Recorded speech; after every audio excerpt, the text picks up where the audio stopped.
So ito na nga guys, yung kotse natin at i-checkin natin kung bakit ayaw niya mag-start at kung kailangan natin siyang i-jump start para madala ko siya sa syempre sa shop para ma-check yung battery. Okay?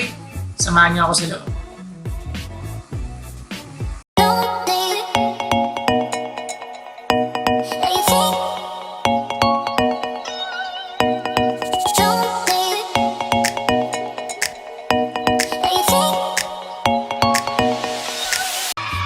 So ayun guys, dito na tayo sa kotse. Tingnan natin kung gagana ba itong kotse natin kasi talagang may indicator ako na talagang hindi siya gagana. So tingnan natin.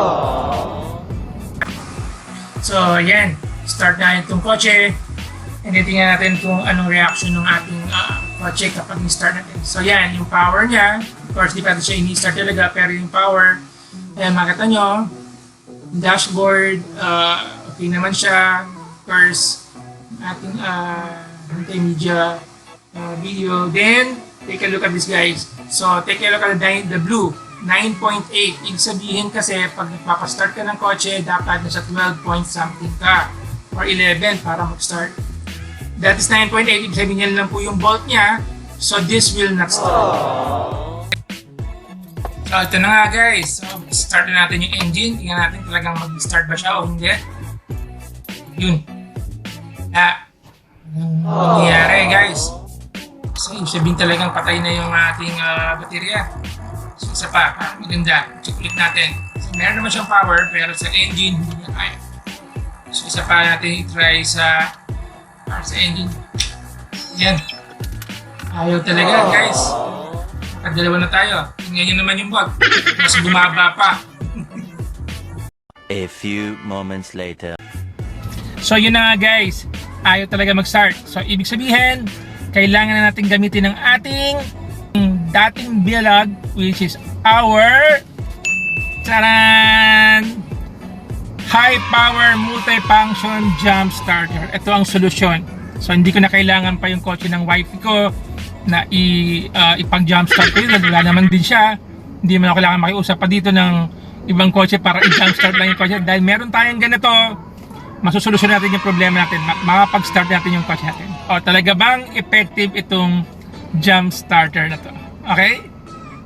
Ito na nga guys, ano ang laman ito? Ito yun. Okay, so ayan yung ating clamp. Andito yung ating power supply na magbibigay ng ating ng power sa ating battery ng kotse. So ito yung ating power supply. So checkin natin kung meron ba siyang baterya o naka-fully charge ba siya.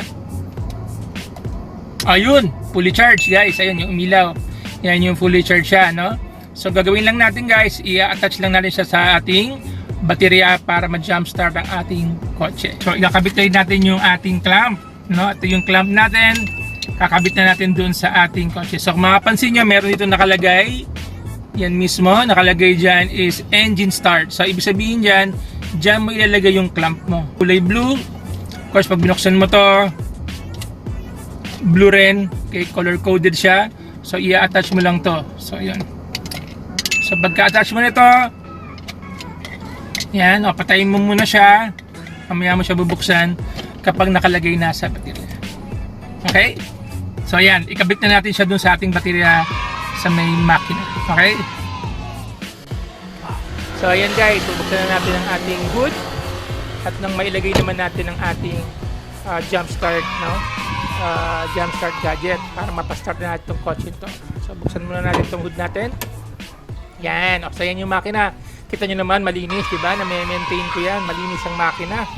Bagong ligo, ang battery malinis din, pero of course merong expiration yan, kaya ganyan. So hanggang 2 years lang siya, maximum 25 months. So yan. So ngayon, ikakabit na natin tong ating jump starter para mag-start na tong kotse na ito. Okay?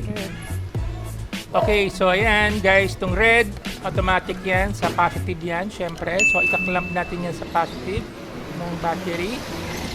And then of course, yung ating black naman, ikaklamp natin siya sa sa negative. So ayan guys, positive sa red, negative sa black. Then i-open na natin tong ating startup gadget or jump start gadget. So ayan, kulay blue. Okay, so ayan, ibig sabihin yan, full charge. So ito, start na natin ang ating kotse, no? Tignan natin kung gagana ba talaga siya. Okay yan, so mapapansin nyo guys, naging 11.3 yung volts kasi because of the jump start, no, battery or gadget. So ayan, start na natin.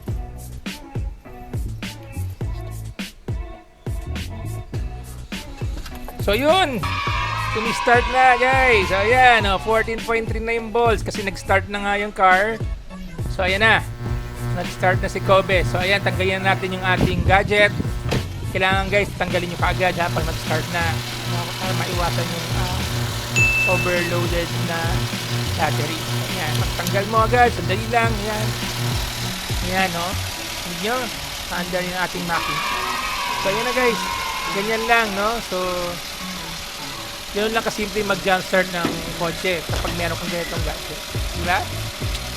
Sandali lang, di mo kailangan ng storbo, di mo kailangan kumuha ng mga kable para ikabit sa battery mo. Yan, sarado na natin to, no? Para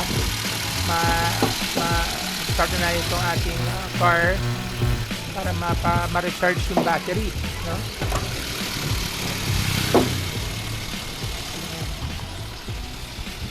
Close. Yan.